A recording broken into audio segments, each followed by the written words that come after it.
জুলাই গণঅভ্যুত্থানের আজকের এই অনুষ্ঠানের সম্মানিত প্রধান অতিথি, বাংলাদেশের মহামান্য রাষ্ট্রপতি জনাব হাফিজ উদ্দিন আহমেদ বীর বিক্রম, আজকের অনুষ্ঠানের বিশেষ অতিথি গণপ্রজাতন্ত্রী বাংলাদেশ সরকারের সম্মানিত স্বরাষ্ট্রমন্ত্রী জনাব সালাউদ্দিন আহমেদ, মুক্তিযুদ্ধ বিষয়ক মন্ত্রণালয়ের মাননীয় প্রতিমন্ত্রী জনাব ইশরাক হোসেন, সামনে উপস্থিত মাননীয় মন্ত্রীবৃন্দ, মুক্তিযুদ্ধ মন্ত্রণালয়ের সম্মানিত সচিব, আমার সামনে উপস্থিত বিভিন্ন মন্ত্রণালয়ের সচিববৃন্দ, এক্সিলেন্সিজ, সামরিক ও বেসামরিক ঊর্ধ্বতন কর্মকর্তাবৃন্দ, জুলাই শহীদদের সম্মানিত পরিবারবৃন্দ, সম্মানিত জুলাই যোদ্ধাবৃন্দ, জেলা প্রশাসনের সকল পর্যায়ের কর্মকর্তাবৃন্দ, মুক্তিযুদ্ধ মন্ত্রণালয়ের সকল পর্যায়ের কর্মকর্তাবৃন্দ, সম্মানিত অভ্যাগত অতিথিবৃন্দ, আসসালামু আলাইকুম। আজকে এই অনুষ্ঠানটি একটি রাষ্ট্রীয় অনুষ্ঠান। কোন রাষ্ট্রীয় অনুষ্ঠান? যে রাষ্ট্র একটা গণ অভ্যুত্থানের মধ্য দিয়ে ফ্যাসিবাদকে বিতাড়িত করে নতুন একটি রাষ্ট্র ব্যবস্থা তৈরি করবার যাত্রা শুরু করেছেন,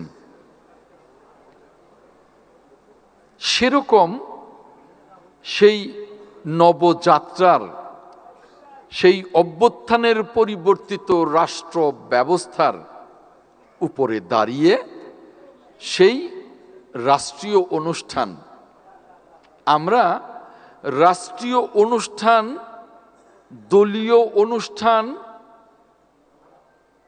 সংসদের অনুষ্ঠান, বিভিন্ন অনুষ্ঠানকে কিভাবে পালন করব, আমাদের কিন্তু ওই গণ অভ্যুত্থানের ফ্যাসিবাদীর পলায়নের মধ্য দিয়ে সেটাও কিন্তু সেই সুশৃঙ্খলতা, সেই গণতান্ত্রিক রীতিনীতি, সেই অনুষ্ঠানের বিভিন্ন অবয়বকে নিশ্চয়ই আমরা ধারণ করব, নিশ্চয়ই আমরা লালন করব এবং নিশ্চয়ই আমরা পালন করব। আজকের অনুষ্ঠানের প্রারম্ভে যে অবস্থাটা দেখেছি, সত্যি কষ্ট পেয়েছি। যে বিষয়টা নিয়ে কারুর আপত্তি থাকতেই পারে, ভুল আমার থাকতে পারে, ভুল মন্ত্রণালয়ের থাকতে পারে, আমরা তো মানুষ, ভুল করতেই পারি, কিন্তু তার অভিযোগ সুনির্দিষ্ট সুশৃঙ্খলভাবে করলে যত সুন্দর হয় একটা রাষ্ট্রীয় অনুষ্ঠানে। যে অভিযোগটা জনসভায় একরকম হতে পারে, একটা রাষ্ট্রীয় অনুষ্ঠানে আরেক রকম হতে পারে। আমরা যদি সেই সুশৃঙ্খলতার দিকে না হাঁটি, তাহলে এই গণ অভ্যুত্থানের পরবর্তী রাষ্ট্র ব্যবস্থা পরিবর্তনের যাত্রা কি করে শুরু করব? আমাদেরকে প্রথমে গণতন্ত্রের চর্চায় একটা সুশৃঙ্খল জাতি হিসেবে নিজেদেরকে নিয়ে আসতে হবে। সেখানে আমরা যারা রাজনীতি করি আমাদের দায়িত্ব সবচেয়ে বেশি। সেই দায়িত্ব আমরা যদি পালন না করি তাহলে আমাদের রাজনৈতিক কর্মী বা দলের বাইরে যারা আছে তারা কি দেখবে, কি বুঝবে, কি অনুসরণ করবে। আজকের অনুষ্ঠান একটা রাষ্ট্রীয় অনুষ্ঠান হিসেবে আমি যা দেখলাম সেটা অত্যন্ত কষ্টদায়ক। এবং রাষ্ট্রীয় অনুষ্ঠান পার্লামেন্ট নয় যে এখানে ওয়াকআউট করার কোনো বিষয় আছে। প্রতিবাদ করে বক্তব্য দিতে পারেন, এটাই তো জুলাই গণঅভ্যুত্থানের চেতনা। বক্তব্য দিয়ে আপনি সুন্দরভাবে বসুন, অন্যের বক্তব্য শুনুন।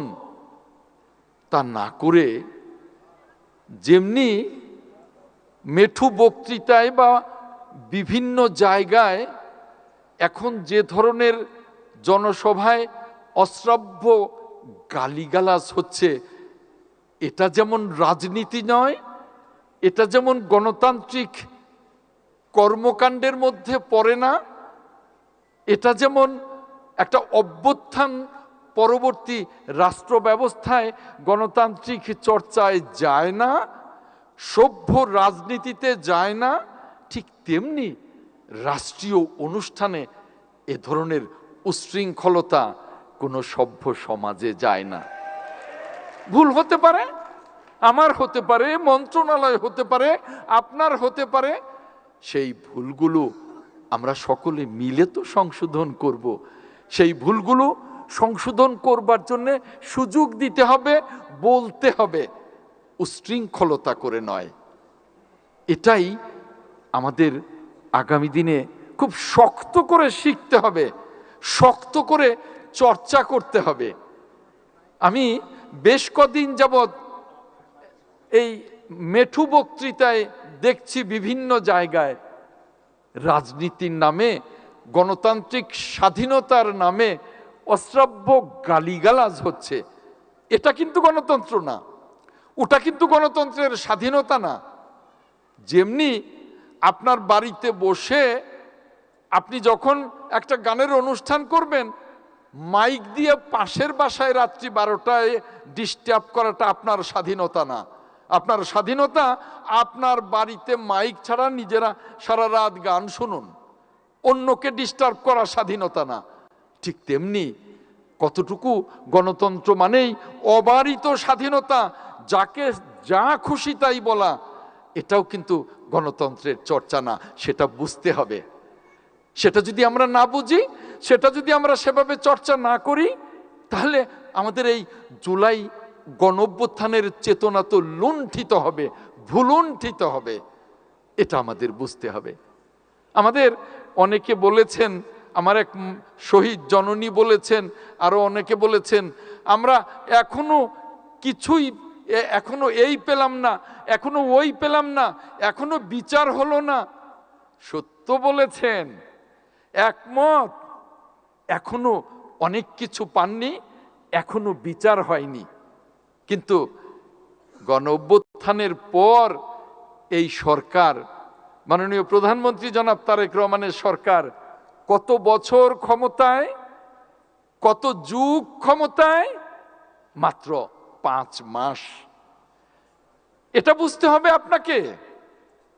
আপনি 4 বছরের মাথায় যদি বলতেন 4টি বছর চলে গেল, আমরা কিন্তু এই গণঅভ্যুত্থানের কিছুই পাই নাই, কিন্তু 5 মাসে তুলনামূলকভাবে ইঞ্চি ইঞ্চি করে আমরা কিন্তু অনেকটা দেবার চেষ্টা করেছি। মাননীয় প্রধানমন্ত্রী জনাব তারেক রহমানের নির্দেশে গণ অভ্যুত্থানের প্রত্যেকটা শহীদ, প্রত্যেকটা জুলাই যোদ্ধা, আহত, পঙ্গু, অন্ধ, প্রত্যেকের পাশে দাঁড়াবার জন্যে মাননীয় প্রধানমন্ত্রী জনাব তারেক রহমানের নির্দেশে মুক্তিযুদ্ধ মন্ত্রণালয়, জুলাই অধিদপ্তর আমরা প্রতিষ্ঠা করেছি। এবং এখন পর্যন্ত জুলাই শহীদদের সঞ্চয়পত্র দিয়েছি 231 কোটি টাকার। আমরা জুলাই শহীদদের ভাতা দিয়েছি 18 কোটি টাকা। আমরা জুলাই যোদ্ধাদের এককালীন অনুদান দিয়েছি 214 কোটি টাকা। আমরা জুলাই যোদ্ধাদের অন্যান্য ভাতা দিয়েছি 169 কোটি টাকা এবং বিদেশে চিকিৎসা বাবদ আমরা দিয়েছি 362 কোটি টাকা। মোট 1006 কোটি টাকা, 1000 কোটি এবং 6 কোটি টাকা জুলাই যোদ্ধাদের জন্য, তাদের চিকিৎসা এবং বিভিন্ন ভাতার জন্য আমরা এই 5 মাসে ব্যয় করতে পেরেছি। মাত্র 5 মাসে।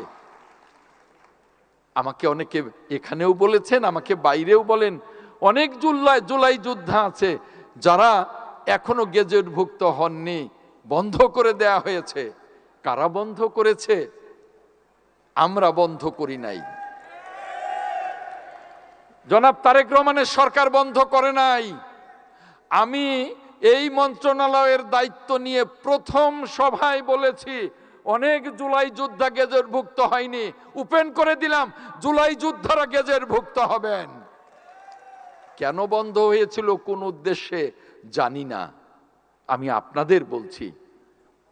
যেমনি ওই 71-এর মুক্তিযুদ্ধের পর গত ফ্যাসিবাদের 18 বছরে প্রায় 85,000-এর উপরে অমুক্তিযোদ্ধা বা ভুয়া মুক্তিযোদ্ধার একটা ফ্যাক্টরি ছিল। সেখান থেকে বের করে এই এত ভুয়া মুক্তিযোদ্ধা তারা তৈরি করেছে। আর অনেক মুক্তিযোদ্ধা বিএনপি সহ বিরোধী দলের বলে বাদ দিয়েছে। আমরা কোন জুলাই যোদ্ধাকে বাদ দেব না, আর ওই ভুয়া মুক্তিযোদ্ধার মতো জুলাই যোদ্ধা না তাদেরকে গেজেটভুক্ত করব না। কথা দিচ্ছি আপনাদের সাথে, কথা দিচ্ছি। পরিষ্কার বলতে চাই, মুক্তিযুদ্ধ মন্ত্রণালয় এই জুলাই গণ অভ্যুত্থানের চেতনা বাস্তবায়নের জন্য প্রত্যেকটি জুলাই যোদ্ধা শহীদ পরিবারের প্রত্যেকের জন্য আমরা নিবেদিত প্রাণ হয়ে কাজ করব, কথা দিয়ে যাচ্ছি আজকে আপনাদের কাছে। আর একটি কথা, আমার শ্রদ্ধেয় নেতা মাননীয় স্বরাষ্ট্রমন্ত্রী বলেছেন, তবু আমি বলি, জামায়াতের বন্ধুরা প্রায়ই বলেন 72% ভোট আপনারা অবজ্ঞা করেছেন। আরে ভোট তো আজকের মাননীয় প্রধানমন্ত্রী, তখনকার বিএনপির মাননীয় চেয়ারম্যান নিজে বলেছেন যে আপনারা ভোট দেন, অর্থাৎ এই 72% ভোটের 51%ই তো বিএনপির ভোট। কার ভোটের জন্য আপনারা এভাবে কথা বলেন? আমাদের ভোট। কেন? আমরা জুলাই সনদ বাস্তবায়ন করব। এই যে মাননীয় স্বরাষ্ট্রমন্ত্রী এখানে বসে আছেন, ওই যে একটা কমিটি হয়েছিল ডক্টর আলী রিয়াজের নেতৃত্বে, সেই কমিটিতে বিএনপির প্রতিনিধি ছিলেন স্বরাষ্ট্রমন্ত্রী জনাব সালাউদ্দিন আহমেদ। তিনি ওখানে কাজ করেছেন এবং এই জুলাই সনদ প্রথম দিন এই পার্লামেন্টের সাউথ প্লাজায় প্রথম বিএনপি স্বাক্ষর করেছে। ভুলে গেলে চলবে না, এনসিপি স্বাক্ষর করে নাই, অনেক পরে করেছে, প্রথম স্বাক্ষর করেছে বিএনপি। তাই বলতে চাই, গতকালকে মাননীয় প্রধানমন্ত্রীর বক্তব্য শুনেছি ওই ফার্ম গেটের কৃষিবিদ ইনস্টিটিউটে, স্পষ্ট করে বলেছেন আমরা জুলাই সনদ এবং জুলাইয়ের আকাঙ্ক্ষা বাস্তবায়নে কাজ শুরু করে দিয়েছি, একটা একটা করে সংস্কার শুরু করে দিয়েছি। আরে মাননীয় প্রধানমন্ত্রী শপথ নেবার পরে তো রাস্তায় বের হয়েই তো প্রথম সংস্কার, যে কোনো সিগন্যাল বন্ধ হবে না। আজকে তো প্রায় 70টার উপরে ঢাকার সিগন্যাল অটো হয়ে গেছে। প্রথম সংস্কার তো তিনি প্রথম দিন থেকেই শুরু করেছেন। এখানে গোলাম পারওয়ার সাহেব বলে গেছেন, যারা জুলাইতে আত্মাহুতি দিয়েছে তারা এমপি মন্ত্রী হতে চাননি। আমাদের ৬০ লক্ষ নেতা কর্মী এবং যারা জুলাইয়ের আত্মাহুতি দিয়েছেন, আমরা তো সকলে একাকার হয়ে আন্দোলনটা করেছি। রাষ্ট্র পরিচালনার জন্যে তাদের প্রতিনিধি আমরা, আপনারাও যেমনি তাদের প্রতিনিধি হয়ে নির্বাচন করেছেন, এমপি হয়েছেন, বিরোধী দলে এসছেন, রাষ্ট্র তো পরিচালনা করতে হবে, তাই না? অতএব আমাদের আকাঙ্ক্ষা, মাননীয় প্রধানমন্ত্রী জনাব তারেক রহমানের ঘোষণা, আমরা জুলাইয়ের আকাঙ্ক্ষা বাস্তবায়ন করে বাংলাদেশকে একটি গণতান্ত্রিক সমৃদ্ধ বাংলাদেশ গঠন করব, জুলাইয়ের আকাঙ্ক্ষা পূরণ করব ইনশাআল্লাহ। আপনাদের সকলকে অনেক অনেক ধন্যবাদ জানিয়ে আজকের অনুষ্ঠানে আপনারা সুশৃঙ্খলভাবে যারা যেটুকু করেছেন, আমি খুব দুঃখ প্রকাশ করছি তাদের হয়ে। আমি আর আগেই দুঃখ প্রকাশ করেছি যে কোনো অসংলগ্ন কিছু থাকলে সেটা সংশোধন করবার। আর আপনারা যারা আছেন এত চমৎকার সহযোগিতা করেছেন আমাদের অনুষ্ঠানকে সার্থক করবার জন্যে, আমার পক্ষ থেকে, আমার মন্ত্রণালয়ের পক্ষ থেকে আপনাদেরকে অনেক অনেক ধন্যবাদ জানাচ্ছি। সহযোগিতা করেছেন বিভাগীয় কমিশনার, ঢাকা জেলা প্রশাসন, সকলকে ধন্যবাদ জানাচ্ছি। আমাদের বিভিন্ন মন্ত্রণালয় সহযোগিতা করেছেন, ধন্যবাদ জানাচ্ছি। সামরিক এবং বেসামরিক কর্মকর্তারা সহযোগিতা করেছেন, ধন্যবাদ জানাচ্ছি।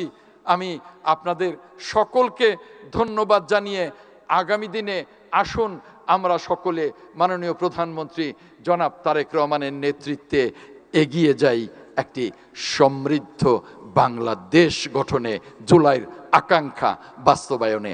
আল্লাহ হাফেজ। বাংলাদেশ জিন্দাবাদ।